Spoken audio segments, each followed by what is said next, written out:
Hello guys, welcome back. तो एनएचसीवी medical college Jabalpur की first round की काउंसलिंग हो चुकी है और सेकेंड राउंड की काउंसलिंग होगी 22 तारीख को।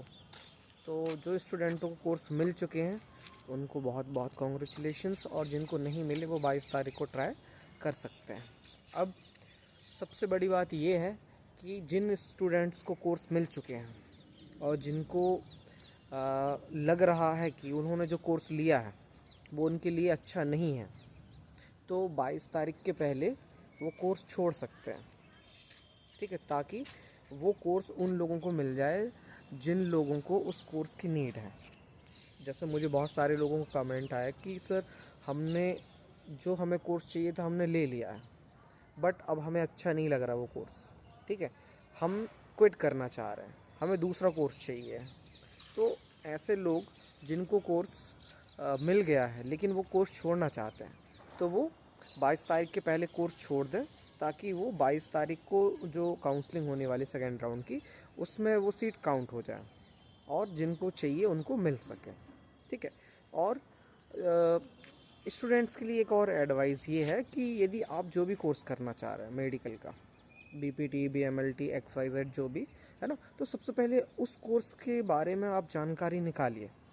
ठीक है, मेडिकल कोर्स कोई भी ईजी नहीं है, क्योंकि आप बीपीटी में 5 से 6 साल देने वाले हैं। ये 4.5 है, तो मान के चलो 5 साल फिर भी एमपीएमएससी के जो एग्ज़ाम पैटर्न है उस हिसाब से।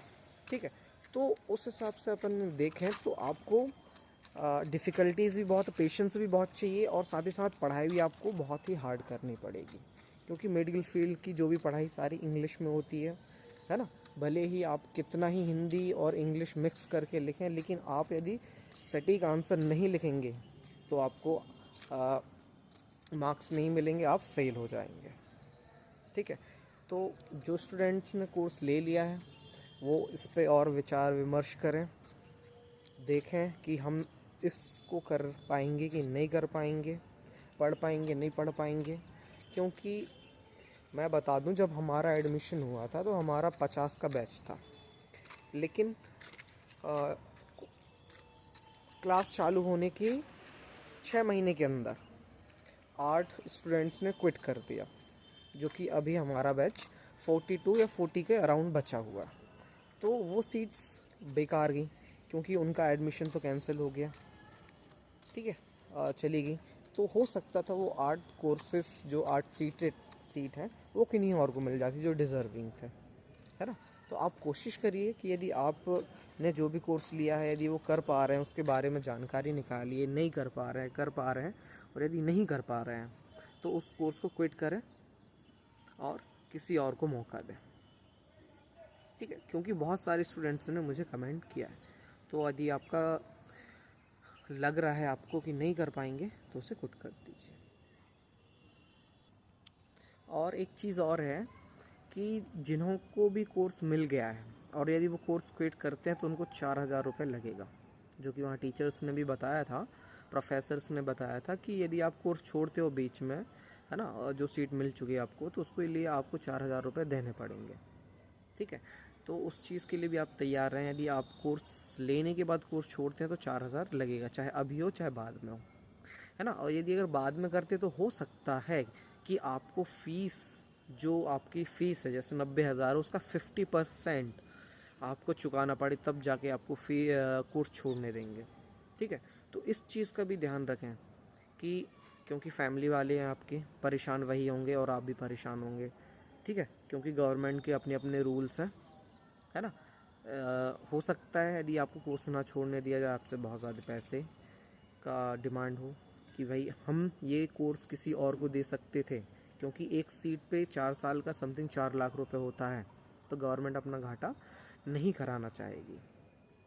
ठीक है, तो इस चीज़ का भी आप ध्यान रखें। यदि आप कोर्स लेने के बाद कोर्स छोड़ रहे हैं, अभी छोड़ेंगे तो 4,000 लगेगा, और यदि बाद में छोड़ेंगे तो हो सकता है आपसे 50% से ज़्यादा की डिमांड की जाए, है ना। तो इस चीज़ का भी आप ध्यान रखें। और यदि आपको नहीं मिला है कोर्स तो आप प्राइवेट से भी कर सकते हैं, क्योंकि डिग्री तो एक ही यूनिवर्सिटी देगी, जो है एमपीएमएसयू। तो आप चाहे प्राइवेट से करें चाहे गवर्नमेंट से करें, बस ये कि गवर्नमेंट की थोड़ी अपने बेनिफिट्स हैं, अपने लेक्चर हॉल या फिर जो सुविधाएं गवर्नमेंट में मिलती हैं वो आपको नहीं मिलेगी, लेकिन डिग्री एक ही रहेगी क्योंकि यूनिवर्सिटी ही एक है। और यदि आपको पैरामेडिकल से रिलेटेड, उनकी फील्ड से रिलेटेड, फिजियोथेरेपी हो गया, बीएमएलटी हो गया, है ना, ओटी टेक्नीशियन हो गया, एक्सरे हो गया, एक्सरे तो वैसे इस बार रखा नहीं है, पता नहीं क्यों, ऑप्थेल्म हो गया और अदर जो भी कोर्सेस हैं, इनके बारे में यदि आपको जानकारी चाहिए डिटेल, जब आप लोगों की क्लास चालू होगी, है ना, एनाट फिजियो एक्सेट्रा, है ना, तो आप चाहें तो उस विषय में भी कंसल्ट कर सकते हैं, बात कर सकते हैं कि कैसे पढ़ना है, क्या क्या चीज़ें हैं, क्योंकि हर साल रिज़ल्ट आता है मेडिकल का, तो 50 के बैच में 10-12 बच्चे पास हो पाते हैं, ठीक है, क्योंकि बहुत सारे बच्चे ऐसे होते हैं जिनको इनके बारे में जानकारी नहीं होती कि कैसे पढ़ना है, क्या पढ़ना है, प्रोफेसर्स आएंगे पढ़ा के चले जाएंगे, है ना, तो इस चीज़ का भी आप ध्यान रखें यदि आपको कुछ भी जानकारी चाहिए, कैसे पढ़ना है, क्या करना है। और हाँ, बहुत सारे स्टूडेंट पूछ रहे थे कि क्लास कब लगेंगी, तो क्लास लगेंगी जब ये काउंसलिंग ख़त्म हो जाएगी, उसके बाद एडमिशन लेटर आएगा, उसके बाद समथिंग मान के चलिए 1 से 1.5 महीने बाद आपकी क्लास चालू होगी, मतलब नवंबर के समथिंग आपकी क्लास चालू होगी। और जब भी क्लास चालू होगी तो आपको इन्फॉर्म कर दिया जाएगा, आपको ग्रुप में जोड़ दिया जाएगा डिफरेंट, ठीक है।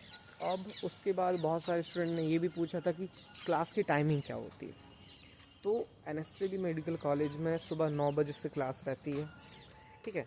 जब क्लास रहेगी तब आपको आना है, और जब क्लास नहीं रहेगी तो आपको कॉलेज नहीं आना, फिर आपकी मर्ज़ी, आपको जो करना है, लाइब्रेरी में जाके पढ़ना है या घूमना है या फिर रूम में रहना, वो आपके ऊपर है। सुबह 9 बजे से कॉलेज चालू होता है, 9 बजे, 10 बजे, 11 बजे जितने भी क्लासेस रहेंगी वो लगेंगे, ठीक है। सबकी अपना अपना टाइमिंग शेड्यूल है, लेकिन 9 बजे से क्लासेस चालू हो जाती हैं, ठीक है। और बीपीटी वाले स्टूडेंट्स का था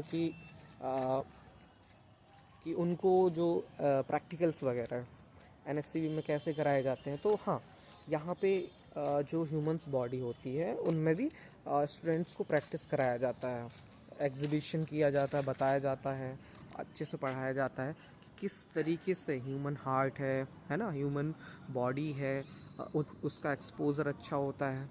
हर फिजियोलॉजी में भी आपको आज बहुत सारे प्रैक्टिकल मिलेंगे, प्रैक्टिकल फाइल्स बनानी पड़ेंगी, BP measurement, stethoscope, microscope etcetera, मतलब जो जो आपको एमबीबीएस में पढ़ाया जाता है उसके सारे प्रैक्टिकल्स होंगे, ठीक है। ऐसा नहीं है कि आपको एक भी चीज़ का नॉलेज नहीं होगा या आपको बताया नहीं जाए, पढ़े ना पढ़े वो आपके ऊपर है, लेकिन सब चीज़ पढ़ाई जाएगी जो जो एमबीबीएस को पढ़ाया जाता है। बस ये है कि उनको डीप में पढ़ाया जाता है, तुमको सुपरफिशियल पढ़ाया जाता है ना।